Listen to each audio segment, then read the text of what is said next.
নমস্কার বন্ধুরা, আশা করি আপনারা সবাই ভালো আছেন। আজকে আমি আপনাদের জন্য একটি নিরামিষ রেসিপি বানাবো, খুবই সুস্বাদু, পেঁয়াজ রসুন ছাড়া। সেটি হচ্ছে পোস্তর বড়া দিয়ে ফুলকপি দিয়ে রসা। আর আমার চ্যানেলটি যদি ভালো লাগে ভিডিও রান্নার, তাহলে চ্যানেলটি সাবস্ক্রাইব করবেন আপনারা দয়া করে, আর লাইক করবেন, কমেন্ট করবেন যে পোস্তর বড়া দিয়ে ফুলকপি দিয়ে আর আলু দিয়ে রসা কেমন হয়েছে নিরামিষ। এটি ডিনারেও খেতে পারেন, তারপর লাঞ্চেও খেতে পারেন, রুটির সাথেও খেতে পারবেন, ভাতের সাথে তো খুবই ভালো লাগবে খেতে।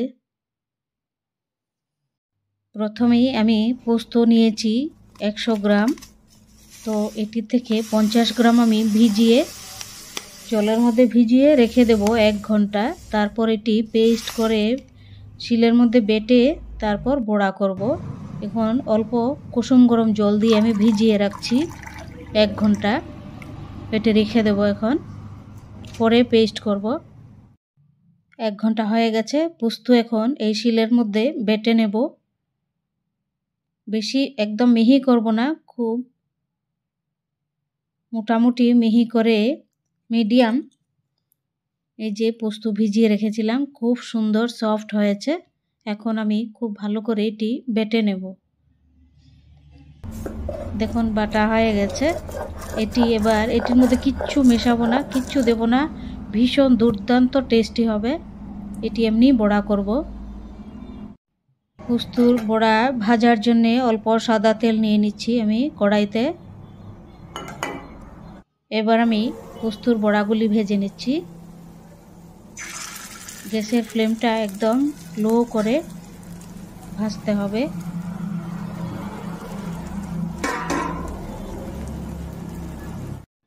বড়াগুলি অল্প পাল্টে দিচ্ছি। একটি সাইড হয়ে গেছে, আর একটি সাইড হয়ে গেলে আমি নামিয়ে দেব।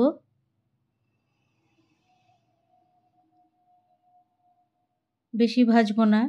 আর এটির মধ্যে কিচ্ছু মিক্স করে নিয়ে আমি, দুর্দান্ত হবে। আপনাদের কাছে অনুরোধ, এরকম পোস্তর বড়া করে রসা বানিয়ে খেয়ে দেখবেন, দারুণ স্বাদ, শুধু ঘিয়ের তরকারি মনে হয়। এই তরকারিটি খেলে মনে হয় শুধু ঘিয়ের তরকারি। বড়াগুলি তো একদম দারুণ দারুণ। এরকম বেটে রসা করে আপনারা রান্না করে খেয়ে দেখবেন।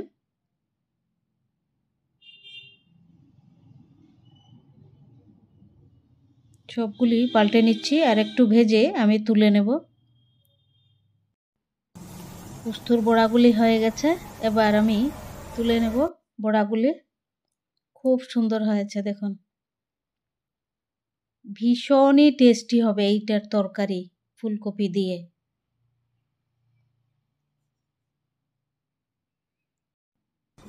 একটি আলু ভেজে নিচ্ছি প্রথমে অল্প সাদা তেলের মধ্যে। অল্প সাধারণ হলুদ দিয়ে দিচ্ছি আলুর মধ্যে, সাধারণ লবণ দিয়ে ভেজে নেব। আলু বেশি ভাজবো না, সাধারণ মিডিয়াম করে ভেজে নিচ্ছি। হয়ে গেছে, এবার আলু ভাজা তুলে নিচ্ছি। ফুলকপির মধ্যে ফোড়নে দিচ্ছি গোটা জিরা, গোটা গরম মশলা, তেজপাতা, আর 2 চামচ তেল দিয়েছি, সাদা তেল। পাঁচফোড়নটা ভাজা হয়ে গেছে, এবার ফুলকপি দিয়ে দিচ্ছি। হলুদ লবণ মেখে রাখা ফুলকপিগুলো আমি 3 মিনিট ভেজে নেব ভালো করে। হলুদ আর লবণ মেখে রাখলে হয় কি, ফুলকপির যে জলটা সেটা বেরিয়ে যায়। সাতলানো হয়ে গেছে, এবার আমি মশলা দেব। ফুলকপির মধ্যে দিয়ে দিচ্ছি ভেজে রাখা আলুগুলো।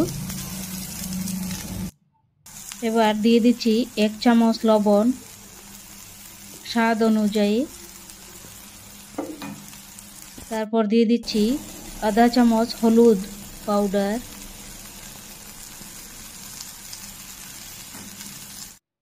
এখন দিয়ে দিচ্ছি 1 চামচ কাশ্মীরি লাল লঙ্কা পাউডার, তারপর দিয়ে দিচ্ছি 1 চামচ জিরে পাউডার। এখন এটি ভালো করে সাঁতলাবো। দিয়ে দিচ্ছি 1 চামচ কাঁচা লঙ্কা বাটা, তারপর দিয়ে দিচ্ছি 1 চামচ আদা বাটা। আরও ভালো করে 3 মিনিট ভালো করে সাঁতলে তারপর সাঁতলানোর পর আমি এটি ঢেকে দিয়ে দেব আরও 3 মিনিট। খুব ভালো করে মশলাগুলি একসাথে আরও সাঁতলানো হয়ে যাবে ভালো করে। এখন দিয়ে দিচ্ছি মটরশুঁটি অল্প। সাঁতলানো হওয়ার পর দিয়ে দিচ্ছি একটি টমেটো অল্প বড় সাইজ। এটি 5 মিনিট এখন ঢাকা দিয়ে দেব। টমেটো, মশলা, মটরশুঁটি সবগুলি একসাথে সেদ্ধ হবে, সাঁতলানো হবে ভালো করে। এখন সাঁতলানো হয়ে গেছে, দিয়ে দিচ্ছি অল্প জল। এখন ঢাকা দিয়ে দেব।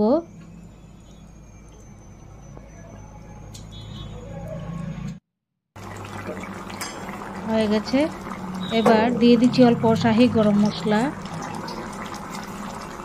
3 ভাগের 1 ভাগ শাহি গরম মশলা। এখন আমি এটি গ্যাসটি অফ করে তারপর পোস্তর বড়াগুলি দেব।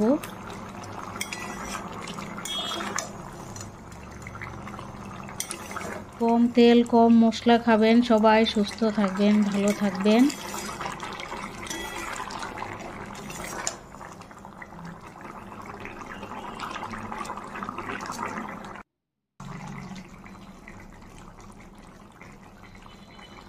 খুব সুন্দর মাখা মাখা হয়েছে দেখুন।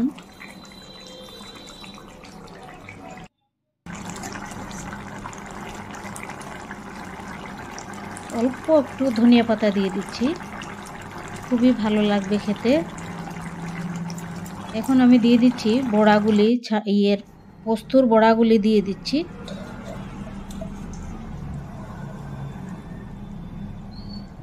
এটির তরকারিটি খেলে শুধু ঘি এর তরকারি মনে হয়।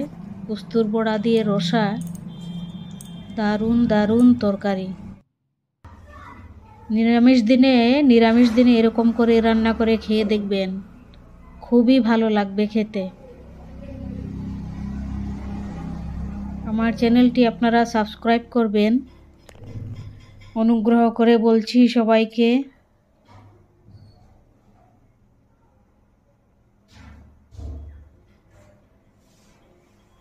নিরামিষ তরকারি কেমন হয়েছে কমেন্ট করে জানাবেন আমাকে।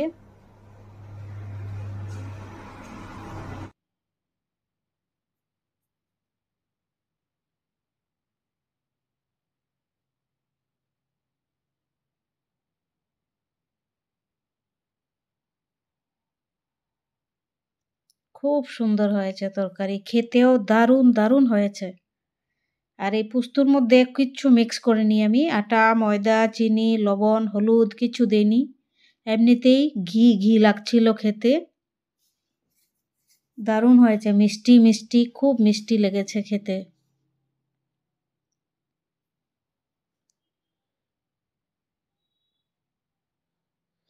হয়ে গেছে তরকারি রান্না, রেখে দিচ্ছি এখন এবার।